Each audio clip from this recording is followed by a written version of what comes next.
तो आज हम शुरू करेंगे एक्सेल का बेसिक। तो सबसे पहले ये फोल्डर है जहाँ पे कल हम प्रेजेंटेशन बनाए थे।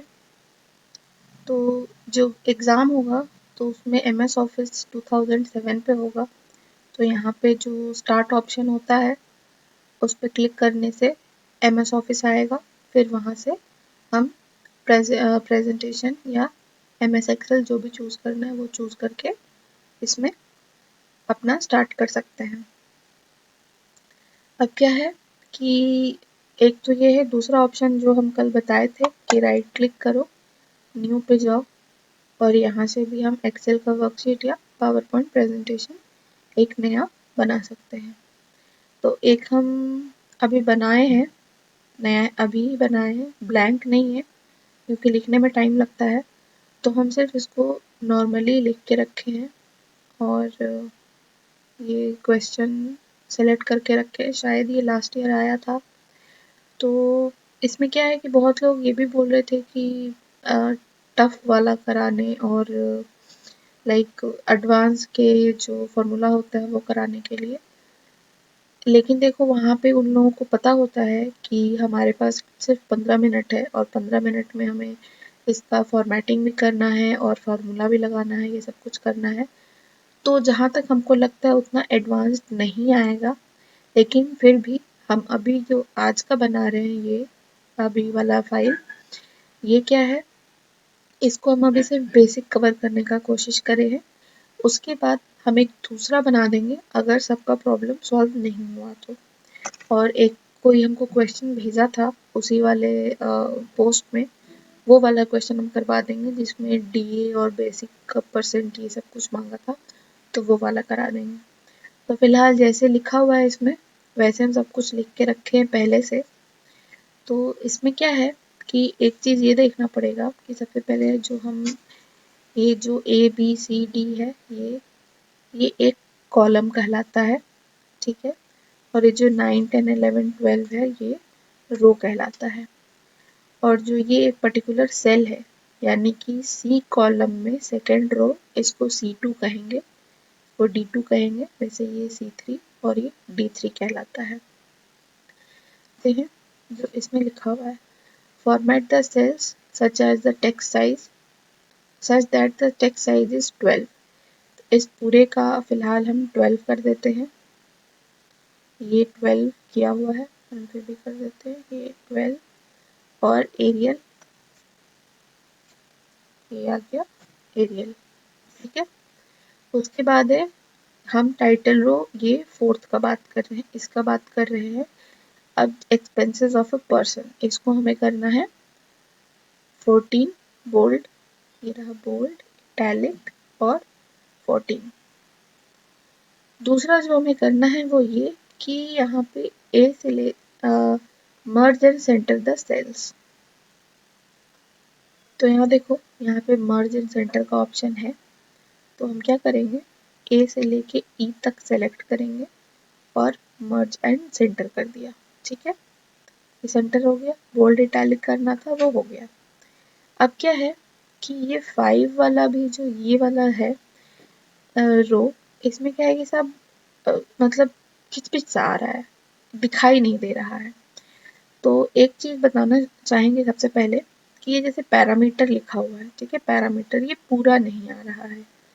इसमें क्या करना होता है कि जैसे इस पूरे कॉलम में देखो जो सबसे बड़ा वर्ड है यानी कि पैरामीटर, जो सेल साइज है अगर उसको सबको इसके बराबर करना है तो यहाँ पे क्या करना होता है कि हमें ऐसे ले जाओगे ए और बी के बीच का जो सेल साइज, सेल के बीच में ले जाओगे इस पे, तो यहाँ पे एक प्लस आ जाएगा, इस पर डबल क्लिक करो तो इस पूरे कॉलम का जो सबसे बड़ा है वर्ड, ये उसका विड्थ अपने आप ले लेगा।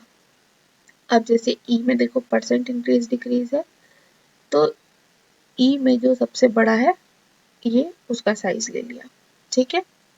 ये एक चीज हुआ। अब हमें क्या करना है कि क्वेश्चन के हिसाब से इसको रैप करना है। तो क्वेश्चन में ये देखो ये सब जो है एक ही सेल में आया हुआ है, लेकिन हमारा जो है आगे की तरफ भागा हुआ है।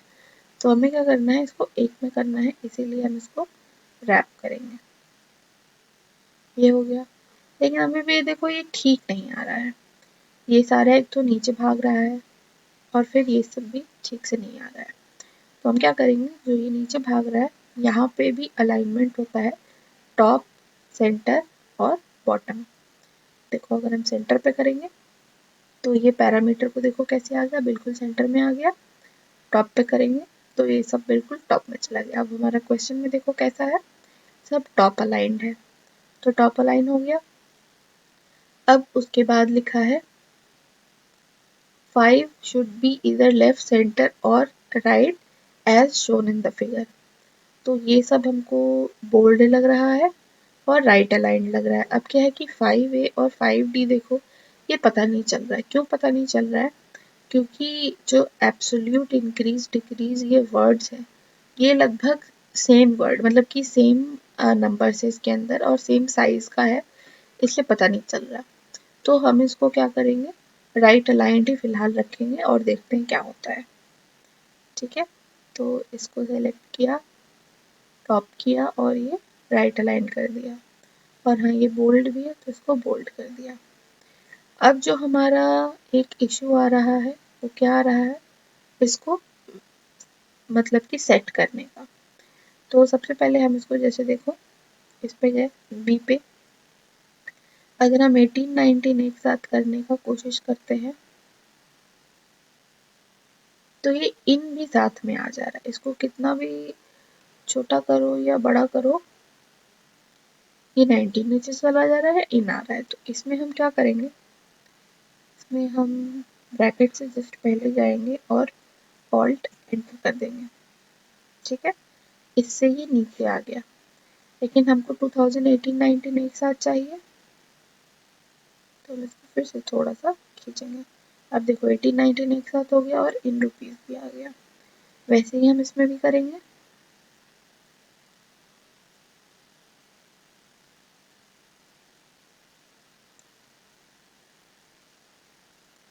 ऑल्ट एंटर, अब इन रुपीज नीचे आ गया बिल्कुल वैसे जैसे इसमें दिया हुआ है, और एब्सोल्यूट इंक्रीज डिक्रीज का हम कर देंगे। ठीक है, और ये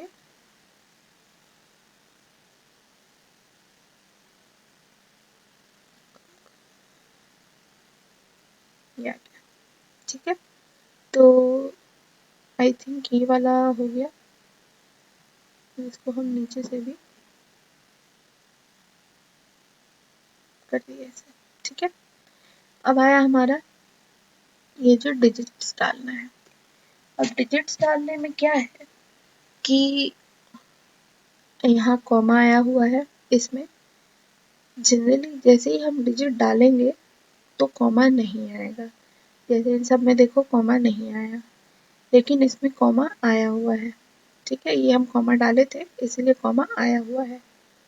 तो इसमें भी हम कॉमा डाले हुए थे बट अभी इसको डिलीट किए हुए हैं।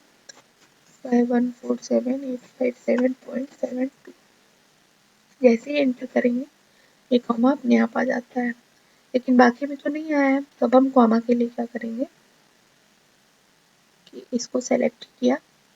ठीक है, यहाँ पे जनरली जनरल आया हुआ होता है, तो जनरल करेंगे, कॉमा हट जाएगा, ये कॉमा जो ऑप्शन है ये लगा दो। ठीक है, ये आ गया। नहीं तो इस पे जाओगे और मोर नंबर फॉर्मेट्स, इसमें जाओ, इसमें नंबर है और हमें क्या करना है, यूज 1000 सेपरेटर, इस पे क्लिक करना है। ठीक है, तो ये 1000 का कर देगा। अब क्या है कि मेरे लैपटॉप में सेट किया हुआ है कि ये 3 डिजिट के बाद ही सेपरेटर लगाएगा, इसलिए ऐसा आ रहा है। इससे पहले 2 डिजिट जो अपना इंडियन स्टाइल होता है कि यहाँ भी कॉमा आएगा, 1,47,000 है तो 1 के बाद कॉमा आएगा, वो कंट्रोल पैनल में जाके ऑप्शन होता है, बता देते हैं। किसी के अगर सिस्टम में नहीं आ रहा हो या इंडियन वर्जन आ रहा हो तो कंट्रोल पैनल में जाओ, change date number, additional settings और यहाँ पे अपने हिसाब से इसको चेंज कर लो, ठीक है। अगर किसी में इंडियन फॉर्मेट में आ रहा है, जैसा मेरे साथ प्रॉब्लम हो रहा था अभी थोड़ी देर पहले कि ये इंडियन वर्जन में आ रहा था 1,47 आ रहा था, तो हम वहाँ जा कर के इसको चेंज किए। अब देखो कि इसका कॉमा 3 मतलब 3 डिजिट्स के बाद है और इसका भी है, ठीक है। अब क्या करना है हमें, create the border only for the cells that have a solid line shown above. Solid line जो दिखाया हुआ था वो 4 से लेके यहाँ तक का दिखाया हुआ था, और ये रहा बॉक्स बनाने का, बॉर्डर बनाने का। तो ये ऑल बॉर्डर हमें सेलेक्ट करना है, ठीक है। ऑल बॉर्डर में एक एक सेल को ले लेगा। अब देखो हम तुमको ऐसे अलग से करके दिखाते हैं, खुद से भी प्रैक्टिस कर लेना। अगर हम ये सिर्फ टॉप बॉर्डर करते हैं तो ऊपर आता है, ऐसे ही जैसा जैसा बॉर्डर करेंगे वैसा आएगा, और अगर हम आउटसाइड बॉर्डर करते हैं तो ये ऐसा आता है, ठीक है। तो हमें क्या करना है, हमें ऑल बॉर्डर करना है, ये कर दिया, ठीक है। अब इसमें पूरा दिख रहा है तो बोलो तो हम पूरा में बॉर्डर लगा देते हैं, ये पूरे में बॉर्डर लगा दिया। एग्जाम में उसमें दिखेगा कि कहाँ कहाँ बॉर्डर है और कहाँ कहाँ नहीं है। Use appropriate formula to calculate the following, ठीक है, एक एब्सोल्यूट और एक परसेंटेज इंक्रीज डिक्रीज। अब क्या है, लास्ट ईयर बहुत लोग को प्रॉब्लम हो रहा था कि एब्सोल्यूट में हमें प्लस माइनस साइन लगाना है कि नहीं लगाना है। जहाँ तक मुझे पता है एब्सोल्यूट में साइन नहीं लगेगा, ठीक है, और परसेंटेज में प्लस माइनस साइन आएगा, और जो परसेंट का साइन है वो शायद नहीं लगेगा, लेकिन पिछली बार हम लगाए थे तो मेरा शायद उस पर मार्क्स कटा होगा। तो अब क्या करते हैं कि सबसे पहले हम यहाँ पे फॉर्मूला लिखते हैं। फॉर्मूला हम लिखने का जो तरीका होता है उसमें सबसे पहले याद रखना इज इक्वल टू देना जरूरी है। जैसे इज इक्वल टू आ गया इसका मतलब है कि ये एक फॉर्मूला है। एब्सोल्यूट का होता है ABS। ये देखो नीचे तुम्हें क्या होगा, एक्सेल में कभी भी परेशान होने की जरूरत नहीं है, बस उस फॉर्मूला का थोड़ा सा भी तुम्हें आना चाहिए, बाकी फॉर्मूला अपने आप आ जाता है। ABS, ठीक है, उसके बाद ब्रैकेट। अब देखो इसमें नंबर पूछ रहा है, कौन सा नंबर, C6 माइनस B6 करेंगे हम, तो ये माइनस ये, ठीक है, ब्रैकेट क्लोज कर दिया, ये हमारा फॉर्मूला सेट हो गया। अब एंटर, ये आ गया हमारा, ठीक है। अब क्या होगा कि हम सब में अलग अलग बार बार फॉर्मूला नहीं डालेंगे। यहाँ नीचे एक साइन देख रहे हो छोटा सा, तो जब हम इस पे डालेंगे यानी कि जिस पे फॉर्मूला है, अच्छा ये देखो ये जो फॉर्मूला वाला सेल है इसमें सिर्फ फॉर्मूला आया है, ये डिजिट नहीं आया है। ये हमेशा ऐसे ही आएगा जब भी कोई फॉर्मूला लगा हुआ होगा, ठीक है, और अगर कोई टेक्स्ट होगा तो वो टेक्स्ट एज इट इज आएगा। अब हमें क्या करना है, यहाँ पे जो ये छोटा सा दिख रहा है उसे हमें पकड़ना है, वहां ले जाओगे तो अपने आप प्लस साइन बन जाएगा, और या तो उसको पकड़ के ड्रैग करो, ठीक है, और नहीं तो यहाँ ले जाके डबल क्लिक कर दो। डबल क्लिक करने से क्या होगा कि इसके पहले वाले कॉलम में जहां तक नंबर्स दिया हुआ है वो वहां तक अपने आप नीचे ड्रैग हो जाएगा, ठीक है। तो ये हमारा एब्सोल्यूट इंक्रीज डिक्रीज हो गया। अब हमें लगाना है percent. C6 minus B6 divided by, हमें फिर इस सेल को चूज करना है B6, उसके बाद लगाए इंटू 100, ये आ गया परसेंट, ठीक है। अब बाकी को भी देखते हैं, यहाँ ले जाके डबल क्लिक कर दिया तो ये माइनस में आ गया, क्योंकि ये जो है 29 से 13 हो गया है। अब इसमें देखो, इसमें जो डिजिट्स का वैल्यू है, ये जो मतलब डेसिमल के बाद का जो प्लेस है वो कितना है, 1 2 3 4 5 6, 6 तक है, जबकि आई डोंट पता नहीं इसमें मांगा है या नहीं इसमें वैसे नहीं दिया है कि हमें अप टू कितना चाहिए, लेकिन आई थिंक लास्ट ईयर दिया हुआ था या फिर नहीं हो, तो जैसे इसमें 2 डेसिमल के बाद का 2 डिजिट है, वैसे हमें भी इसमें 2 डिजिट करना है। कैसे करेंगे, ये देखो प्लस और माइनस राइट और लेफ्ट दिया हुआ है ना, इसमें देखो इसमें दिया 2 से 1 हो रहा है, 1 से 2 हो रहा है, हमें क्या करना है, हमें इन तीनों में कम करना है, तो हम इसमें करेंगे।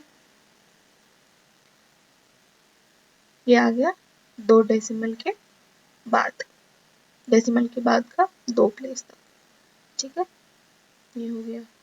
अब इसमें परसेंट का वैल्यू साइन लगाना है या नहीं लगाना है, इसका हमको भी कंफर्मेशन नहीं है।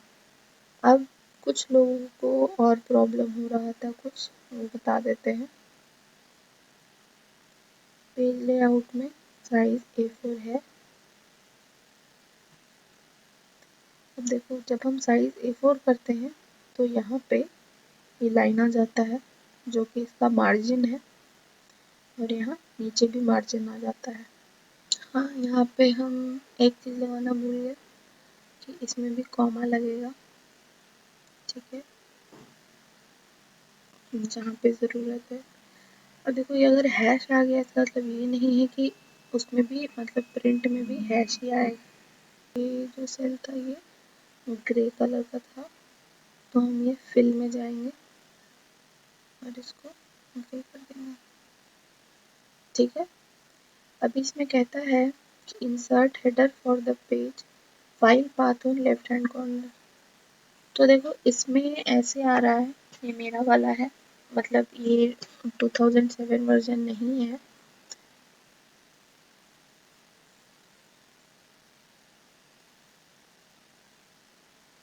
तो हमें यहाँ पे फाइल पाथ डालना था, ये फाइल पाथ डाल देते हैं और time date on right hand corner, ये राइट हैंड कॉर्नर है, ठीक है, इसमें हम टाइम एंड डेट डालेंगे, टाइम और फिर डेट।